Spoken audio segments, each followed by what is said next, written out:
Nakahibalo-bala kamo nga sunod sa latest statistics ng World Health Organization o kung WHO nga kapinakaroon sa 800,000 ka mga tawang nagakapatay kada tuig bangod sang paghikog. Kag ang suicide among isa sa mga leading causes sang kamatayon sa mga pamatanon nga nagapang-idaron sang 15 tub 19 anyos. Paano naton mabuligan ang aton mga teenagers in distress o kung mga pamatanon nga makabig suicidal? Yari ang pila ka mga tikang mangin sensitibo sa mga tawo nga ginaduha-duhaan nga may plano nga mag-suicide. Kung may maobserbahan o kung makitaan nga mga senyales, hindi ni pagbaliwalaon ilabi na kung makitaan nga depres ang pasyente. Maghatag sang panahon nga kamustahon ini, istoryahon kag pamatian kung ano ang mga hibubunot sini kag kung ano ang mga yara sa balatyagon sini. Listen non-judgmentally. Kung masanag ang senyales nga may plano ini nga utason ng kabuhi, ikaw nga nakahibalo dapat nga hindi ini pagsekretohon. Mangayo sang bulig ilabi na gid sa mga ginikanan sini. Hindi pagbayaan ang natungdan nga nagahisahanon and seek immediate support from health services. Suicide is preventable. Magmangin sensitibo kita sa atong isig kapareho kag handa nga maghatag sang panahon kag bulig kung ginaginahanglan. Mga kabombo, yari si Monsignor Felix Pasquin sang Our Lady of Candles Parish Capitol Heights sa iya imbitasyon sa pag-upod sa Santos nga Misa live sa Bombo Radio. Sa aton mga kabombo, tungod sang pandemic COVID-19, ang aton nga mga tumuluo, labi na gid ang mga senior citizens, kag ang mga kabataan nga alangon pa. Pangabay nga hindi mag-intra sa pagtinipon-tipon. Kag isa na dira, amo ang pagkadto naton sa simbahan sa pagsimba. Apang kamo, makasimba gihapon, baka pasalamat ka baka dayaw sa Dios, baka makapangamuyo. Pinaagi sa aton Santos nga Misa online sa Bombo Radio Bacolod. Nga aton ginahiwat kada alas 6:30 sang aga. Ini sa liwat ang inyo alagad, Monsignor Felix P. Pasquin, nga padayon nga nagaagda sa inyo.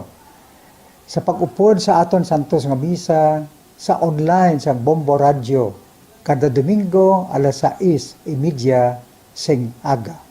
Madamo gid nga salamat.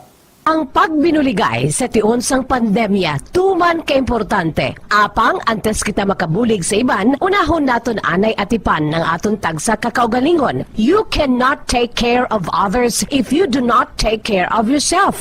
Base sa World Health Organization o WHO, na sa tiun karon sang pandemic, madamo ang naigo sang stress. Pila sa masanag nga mga emotional symptoms nga maangon sa stress, ginakipansang pagbatsyag sang kahadlok, pagkasubo, kag kaakig. Sa bahin sang physical symptoms, nagabatsyag sang pagkasakit sang ulo, may kabudlayan sa pagtulog kapag kaon. Sa bahin sang behavioral symptoms, nagakadulaan na sang gana o kon motibasyon sa pagtrabaho. Nagataas ang pag-usa sang alcohol o kon drugs, kag wala na nagatambong sa mga ginapakigbahinan sa nga religious, spiritual practices. Bangon sini, yari ang pila ka mga panugyan sang WHO agud nga makalikaw kita sa stress. Lingawon ang kaugalingon, pinaagi sa paghimo sa mga aktibidad nga imo gina-enjoy kag ginakaluyagan, kaangay sang pagbasa, pagkulokanta, pagsaot, pagluto, gardening, kag iban pa. Mag-exercise physically every day, magtulog sang temprano or getting enough sleep, eat well,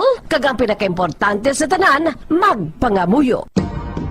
Subong nga may yara sang coronavirus pandemic, isa sa pinakamabudlay nga butang amo ang idi naton makita ang aton nga kontra. Gani, dapat mangin mahinalungon kita kag nagasunod sa minimum health protocols nga ginapatuman. Magluwas dira na kay balobala kamo mga kabombo nga dapat man nga i-disinfect ang mga cellphones agud malikawan ang virus. Santo sa pagtuon, ang isa ka typical nga cellphone user ang nagtandog sang cellphone sang 2,617 ka beses kada adlaw. Apang kon extreme cellphone user ka naman, ginatandog mo ang imo gadget sa masobra sa 5,400 ka beses sa isa ka adlaw. Paano i-disinfect ang mga cellphones? Una, dapat i-shutdown ini anay kag kuhaon sa case anti-slimpyuhan. Sunod, bas-on ang tela sang tubig nga may lakot nga habon o kon rubbing alcohol. Pwede man magamit sang wet wipes nga may 70% isopropyl alcohol.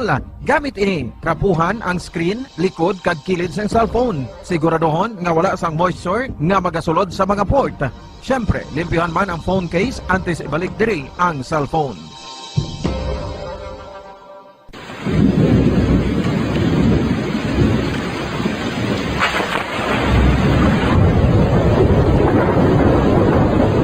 Tiempo tigululan na naman mga kabombo. Ang ikayong lawas ng tanan aton gid halungan. Gani likawan nga mabasa sa ulan agud makalikaw man sa balatian. Yari ang mga bombo tips sa tiyon sang tig-ululan.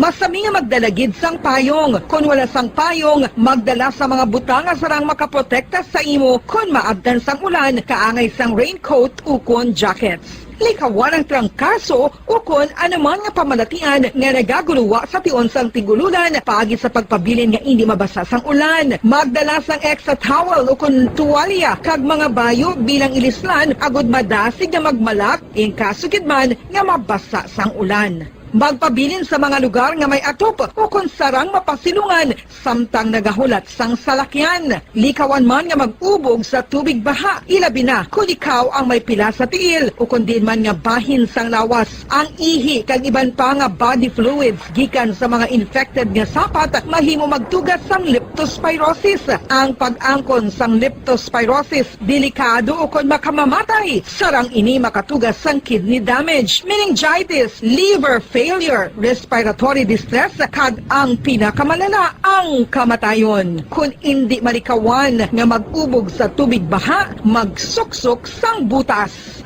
Mga kabombo, ini pila lamang sa mga panumdum gikan sa Bombo Radio Bacolod sa tion sang tig-ululan. Para sa Pambansang Radyo ng Pilipinas, consistent overall number 1 sa Bacolod, Basta Radio, Bombo!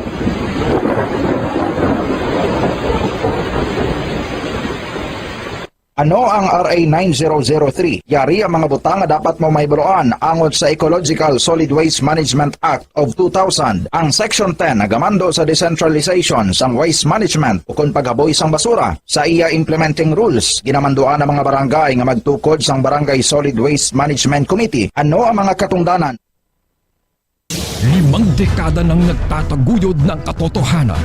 5 dekada nang nagtatanggol sa mga mamamayan. Patuloy na nagsasaliksik at mabilis maghatid ng mga balitang siksik at malaman. Patuloy na nangunguna sa mga issue, drama, promo at serbisyo publiko. Ito ang Bombo Radyo Bacolod, ang pambansang radyo ng Pilipinas. Basta Radio Bombo! Philippine Standard Time, 1 minuto na lamang alabilin kag magalabot na kita sa takna nga alas 5 sa hapon. Bombo Radyo Bacolod. Number 1! Basta Radio Bombo! Mayang hapon syudad sang Bacolod kabugusan nga probinsya sa Negros Occidental, bugos nga Pilipinas kag bugos nga kalibutan. Iyari naman ang pagdulong namon sa inyo sa madalalag ko bag-o, mainit-init pa nga mga balita. Diri sa Bombo News and Views Afternoon Edition. Subong nga adlaw, petsa 1 sa bulan sa Nobyembre 2021, Lunes kita nga adlaw mga kabombo, kag subong nga adlaw it's All Saints Day. Kag sa ato naman iya nga Bombo Radio Star FM Christmas Countdown. Bayara na lamang kita sa 54 dias nga nabilin antes ang adlaw sang Pasko. Mga kabombo, litong kita sa aton si mga headlines. Parish priest sang Our Lady of Candles Parish ginatag ang kinalain sang All Saints Day kag All Souls Day. Mga vendor sa Burgos ng Libertad Public Market aminado nga gamay lang sa karon ng ilang benta siningatig kalalag kun ipaanggid sang wala pa ang COVID pandemic. Samtang pila ka mga pamilya nagpadulong na lamang sa mga beach resort agud nga magpaliwaliba bangod hindi makabisita sa mga sementeryo. Biyahe sang Ceres Bus nagapadayon sa karon nga nagasaulog sang tigkalalag. National vaccination rate sa Pilipinas batok sa COVID-19 yara pa lamang sa 33%. 12 ka mga persona arestado sa pagpatigayon sang illegal nga bulang sa barangay Takuling.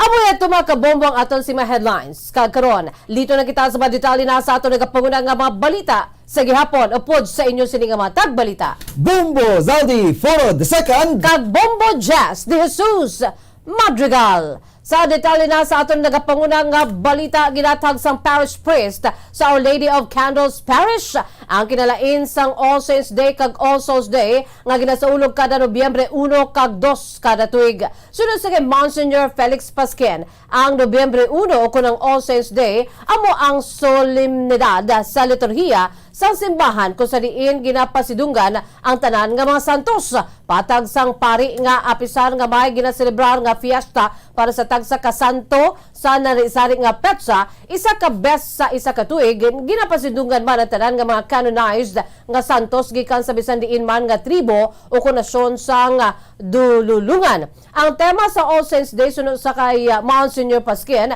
amo ang pagkasantos kung sa diin ginapanawagan sa tanan nga handunom o kun handumon ini. Panugyan sini nga dapat nga magbinuligay ang tagsa ka katawhan nga malabot ang pagka-perfecto kag pagkabalaan ukon ang pagkasantos. Ano ang tema sa All Saints Day? Pagpakasantos. Kaya pagpakasantos ngayon, isa ini kapanawagan para sa atong tanan. Ang pagpakasantos, ginatawag ini na common destiny of men and women and everyone. Nagtigana kita para sa sila. Hambal sa Ginoo, be perfect, be holy. So, hando mo natin ang pagpakasantos. Ang kamay sa pagpag ni Monsignor Felix Pasquin, Parish Priest sa Our Lady of Candles Parish.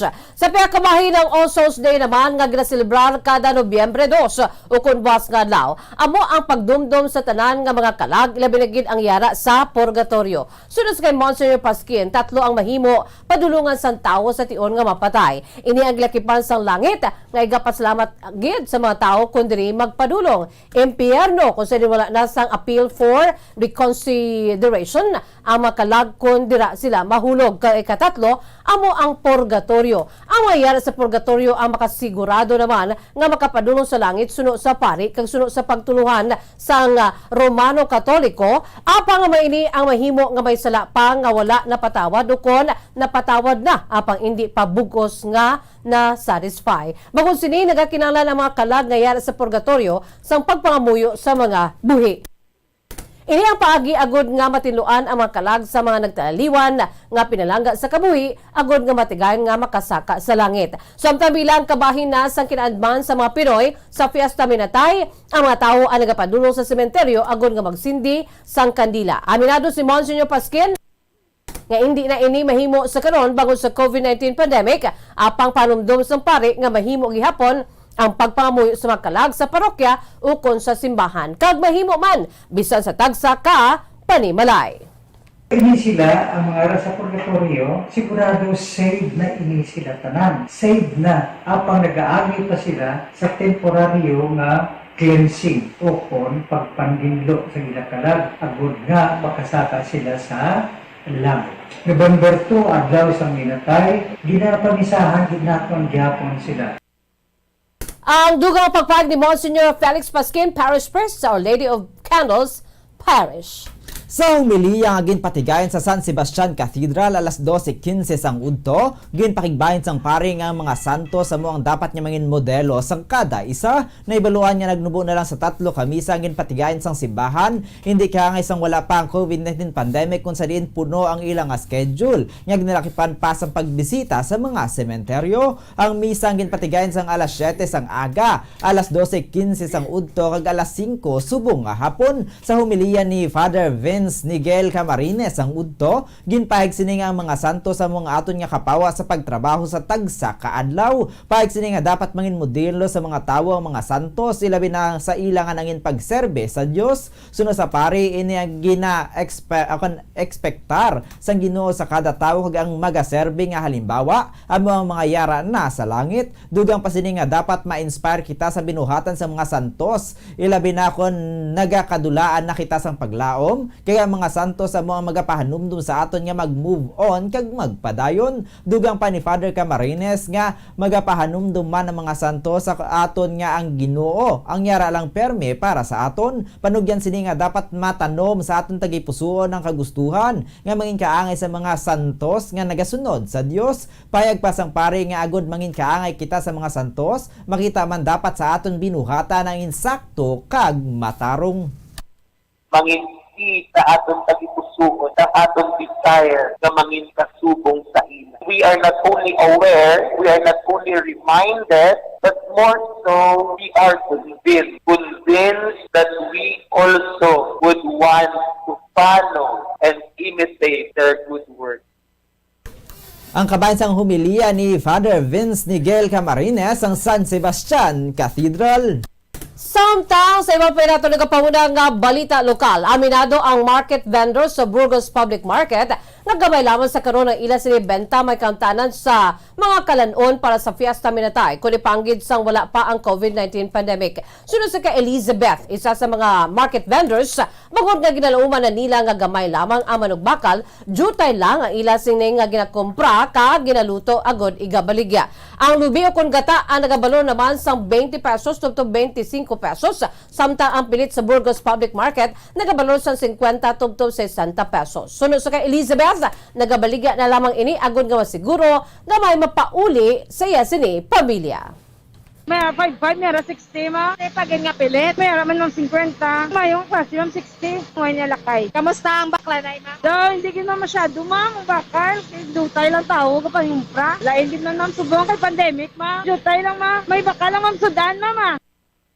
Ang kamay sa pagpahig ni Elizabeth, market vendor sa Burgos Public Market. Samtang ipahig naman ni Winnie Sumalino, 58 anyos, market vendor sa Libertad Public Market. Nga naganagat na sa 30 pesos ang kilo sang kamote sa nasamit nga merkado. Sunod rin ang 150 kilo sini sang kamote, nagikan pa sa kabangkalan ang sarang sini nga mapaubos ang 2-4 kadlaw. Samtang kalamay naman ang nagabalor na sang 40 pesos kada kilo. Si Sumalinog ang 8 naman katuig nga nagabalik sa Libertad Public Market kung sa din sa pwesto lamang ini nagatulog kon gabi kay nagapuli-puli sa syudad sang Kabangkalan kung sa din mangikan aya sini nga mga produkto. Isa sa mga ginabaligya sini amuman ang mani nga nagabalor sang 150 pesos ang kilo sang skinless nga variety, 190 pesos ang kilo sang dried, samtang 70 pesos naman ang kilo sang semi-dry nga mani. Aminado ang market vendor nga naglubo sang 20 to 30 ang income sini kung ipaanggid sadto. Haluso naman nga ang ila sini nga kita sarang lamang nga mabakal sang bugas kang ibayad sang arkila sa pwesto. Apisa sini ginapagkamaayon ni Sumalinong o kung Sumalinog gamayara ini sang makuhaan sa panginahanglanon. Bakalang bugas, makabayad sa mga arkila. Do okay ka naman sa pagbaligya sang mani. Okay naman. Hindi na nahagalining mga mani. Sa Kabangkalan? Dako gid ang pagbuhin sa nagabakal diri sa imo. Oo, nagbuhin gid. Finansya subong kamusta? Gamay lang. Ang dugang pagpahayag ni Winnie Sumalinog, market vendors sa Libertad Public Market. Bangod hindi na makabisita ang mga pumuluyo sa nagtaliwan nga himata bangod sa pagsarado sa mga sementeryo. Malin Oktubre 30 to Nobyembre 2, madamo sa mga pamilya ang nagdesisyon na lang nga magpadulong sa beach agud magpaliwaliwa sa pagpadulong sa Bombo News Team sa isa ka beach resort sa barangay Punta Taytay, Bacolod City. Nasiguro naman sa mga ini ang pagpatuman sa COVID-19 related protocols masami sa mga yara sa beach resort sa karon ng mga pamilya nga nadesisyonan niya mag-outing o kung celebrar sang kaadlawan. Nagapabili naman nga nagakasunod ang minimum health protocols ilabi na nga malapad man ang lugar kay madamo sang cottages nga kon mapili kay lugar nga mahimo makapark ang mga salakyan. Magluwas sa pagsiguro sa mga resorts owner sa pagsunod sang minimum health protocols. Nagalibot man sa nanasari nga beach resort sa barangay Punta Taytay ang mga katapo sa Bacolod Police Station 9. Samtang gimpasalig sa Media Relations Officer sa Valdecar Transit Incorporated nga nagapadayon ang biyahe sa series bus subong nga nagasaulog sang Tigkalalag. Sunod kay Jade Cibalios, alas 4 sang kaagahon pa lamang nag-umpisa na ang first trip padulong sa norte kag sur nga bahin sang probinsya. Panumdom sini sa mga magapauli sa tagsanila ka mga pamilya nga sundon gid ang ginapatuman nga health and safety protocols. Labi na gid sa sulod sang bus kung sa diin striktong ginapatuman ang pagsuksok sang face mask kag sumuman face shield. Panumdom ni Cibalios nga ang mga pagpatuman ang paraman sa kailuwayan sa mga pumuluyo. Pasalig naman sa kompanya nga madamo sang unit ang bahin sang series bus nga nagabiyahe kag sarang ini nga maka-cater sa bahin sa mga biyahero nga magapauli sa probinsya kasumuman ang pabalik sa Bacolod. We hope na makuha natin ang mga bata to actually vaccinate. Sa pagkabahin wala pa gihapon ginapanugutan ang pagtabok gikan sa Negros Occidental padung sa Negros Oriental vice versa. Inibangod sa pagduging sang kaso sa tabok nga probinsya sang tinlikdan nga bulan kung sa din kaangay sa syudad sa Bacolod ang Negros Oriental ang gindeklarar man nga alert level 4 sa national government. Bangod sa mataas nga alert level wala gihapon ginapanugutan sa pagtabok ang series bus sa duha ka probinsya. Ginapakamaayos ang chairperson sa Press Public Relations sa Philippine Pediatric Society nga nangin madinalago ng pilot vaccination sa mga 12 to 17 anyos nga may comorbidities. Suno kay Doktora Maria Carmela Casala. Nag-umpisa ang mga ini sa pediatric A3 vaccination sa Oktubre 18 sa 8 ka mga ospital sa National Capital Region o NCR. Tubtub sa ini ang gin-extend sa iban pa nga mga ospital sa nasambit nga rehiyon. Dugang pasang doktor nga sa Nobyembre 3, mag-uumpisa naman ang general rollout sa pediatric A3 vaccination sa edad nga 12 tubtub 17 anyos. May comorbidities man o kun wala. Suno kay Casala, wala sa nangin problema sa nangin rollout sa tagsa ka mga sentro. Nagalaw ang mga ini nga maganyat pa ang mga kabataan agud nga magpabakuna apang pahanumdum sang doktora nga kinahanglan sang ako ng parents consent o konpirma sa mga guardians antes mapahanugutan sa pagbakuna ang mga kabataan kadungan sa mga requirements nga medical certificate para sa mga may comorbidities. Patag naman ni Casala nga ginuna sa mga ini bakuna sa nasambit nga age group ang mga may comorbidities kaangay man sang ginpatigayon nga pagbakuna sa mga adults. Pahanumdum sang doktor nga apisar nga hindi lang ang vaccination ang nag-iisahanon nga solusyon sa pandemic, iniyan makapanubo naman sang mortality rate sang COVID-19, iniyan nagaserbe nga proteksyon sa doktor, hindi agad nga hindi na matapikan sang COVID-19 kundi agad nga hindi maglala ang sintomas sa tiyon nga malatnan. Pahanumdum ni Casala nga mayorya sa mga nagakritikal ang kondisyon amo ang mga unvaccinated. Dugang pa sini nga dapat mahangpan sa mga kabataan kasubong man sang ila ginikanan ang importansya sang pagpabakuna kag paathag man sini nga wala nilang mga ini ginapilit kundi ginarekomendar lang. Nagapati si Casala nga mga edad 12 anyos to 17 anyos ang nakahangup na. We hope na makuha natin ang mga bata to actually vaccinate themselves with the COVID-19 vaccine. Kailangan ng signed consent from the parents or the guardian and also an agreement from the child mismo. Meron silang dapat medical certificate from their physician. So lahat ng mga may sakit na ganon, sila ang inuuna muna. Ang kabayan sa pagpahayag ni Doktora Maria Carmela Casala, chairperson sa Press Public Relations ng Philippine Pediatric Society.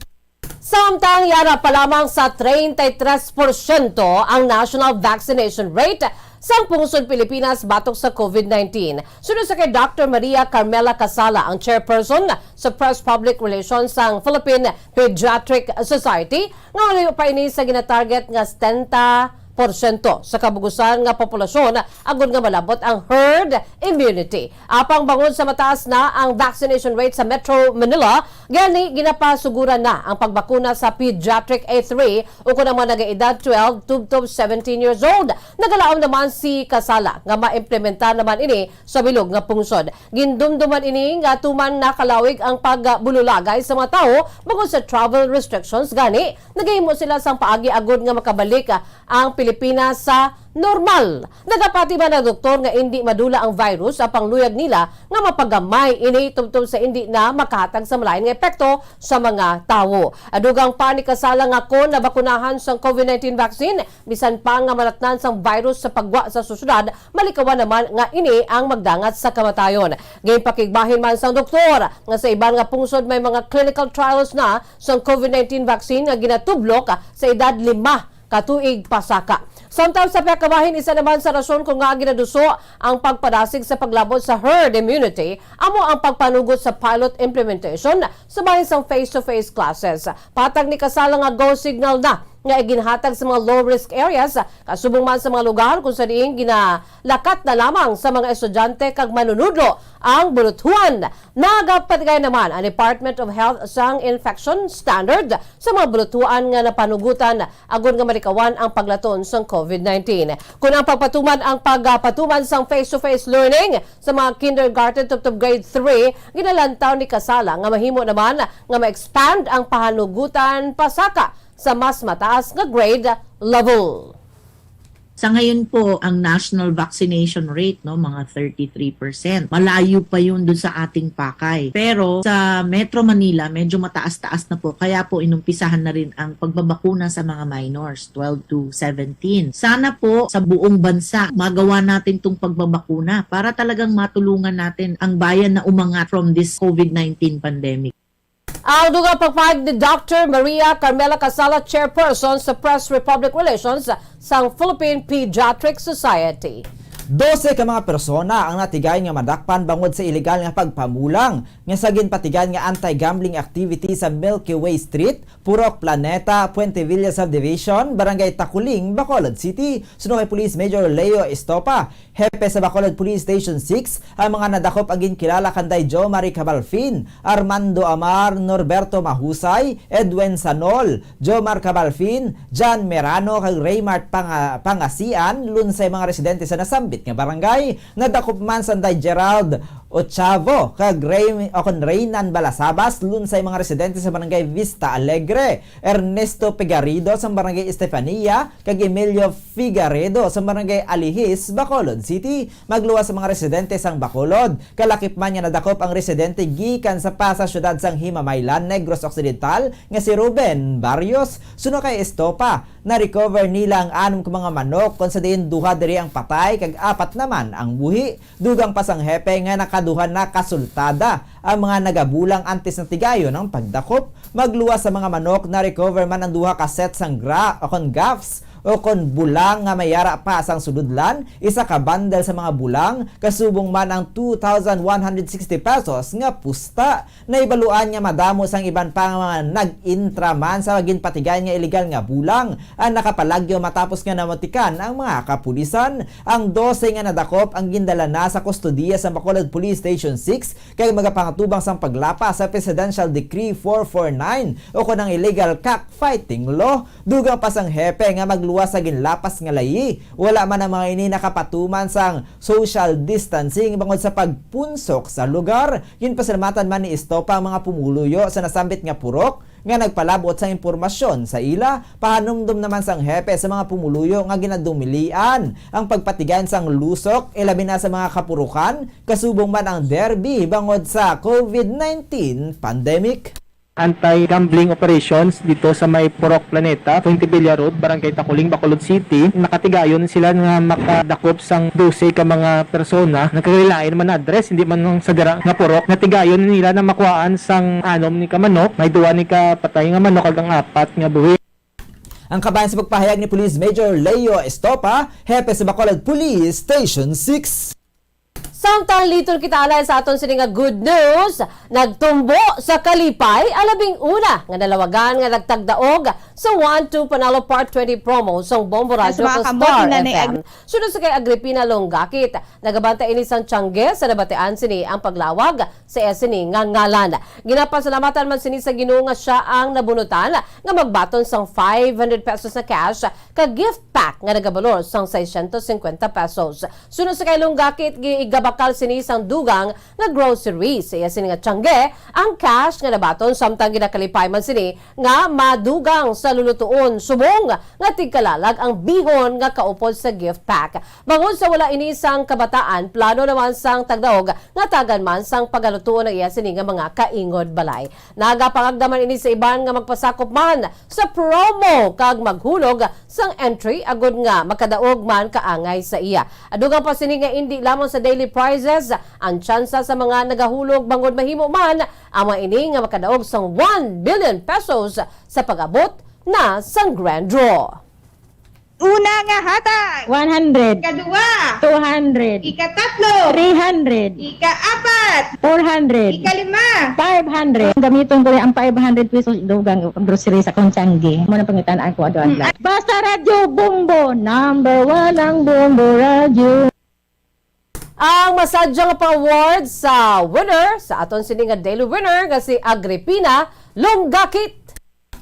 Kag sa ato na katapusan nga balita, kadto naman kita sa Pungsod, Japan. Ginpakigbayan sang Bombo International Correspondent sa Japan nga nagasakay man ini sa tren kung sa diin nagluntad ang pagpamuno sang lalaki nga naka-costume sang Joker sa Batman sa Keio Line train nga nagtugas ang 17 tanan kay mga nagkalasamaran. Suno kay Samurai Correspondent Josel Palma, alas 8 sang gabi sa natabo ang pagpamuno sa train nga nagadalagan padulong sa Shinjuku Station sa Central Tokyo. Ang 24 anyos nga susibitsado nga ginkilala kay Kiyota Hattori ang nagsakay sa train kung sa diin madamo man ang mga pasahero nga padulong sa Halloween party kag naka-costume. Si Hattori ang naka-4 pa sang magsakay samtang nagapanigarilyo.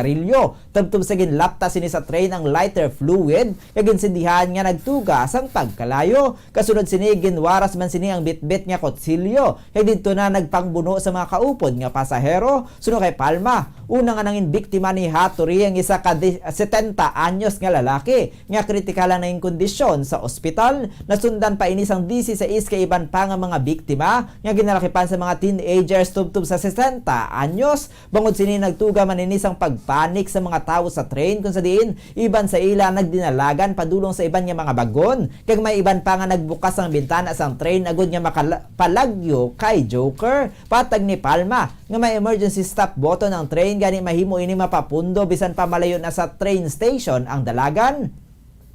Kasunod sang insidente, natinguhaan pa nga madakop sa mga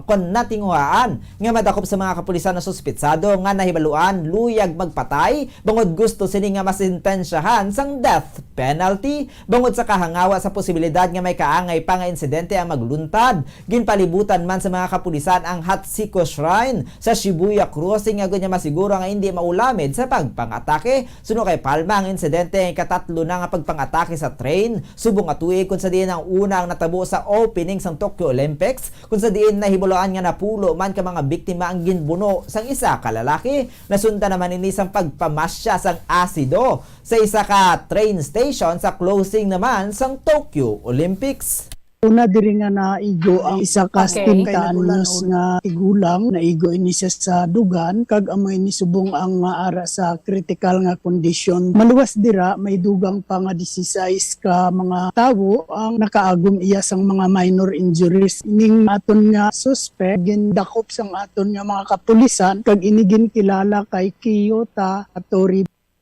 Ang kabayan sa pagpahayag ni Bombo International Samurai Correspondent Josel Palma direkta sa Japan. Philippine Standard Time, 24 minutos na ang nakalipas sa takna alas 5 sa hapon, mga kabombo. Kaamoy adto mga kaundan sa ato nagapaunang nga mga balita diri sa Bombo News and Views Afternoon Edition. Antes man kita magtakop aton anay panumbalikan aton sini mga headlines. Parish priest sa Our Lady of Candles Parish ginatag ang kinalain sang All Saints Day kag All Souls Day. Mga vendor sa Burgos kag Libertad Public Market aminado nga gamay lang sa karon ang ilang nga benta sini nga tigkalalag kun ipaanggid sang wala pa COVID pandemic. Samtang pila naman ka mga pamilya nagpadulong na lamang sa mga beach resort agud nga magpaliwa-liwa bangod hindi makabisita sa mga sementeryo. Biyahe sang Ceres bus nagapadayon sa karon nga nagasaulog sang tigkalalag. Samtang national vaccination rate sa Pilipinas batok sa COVID-19 yara pa lamang sa 33%. 12 ka mga persona arestado sa pagpatigan sang illegal nga bulang sa barangay Takuling.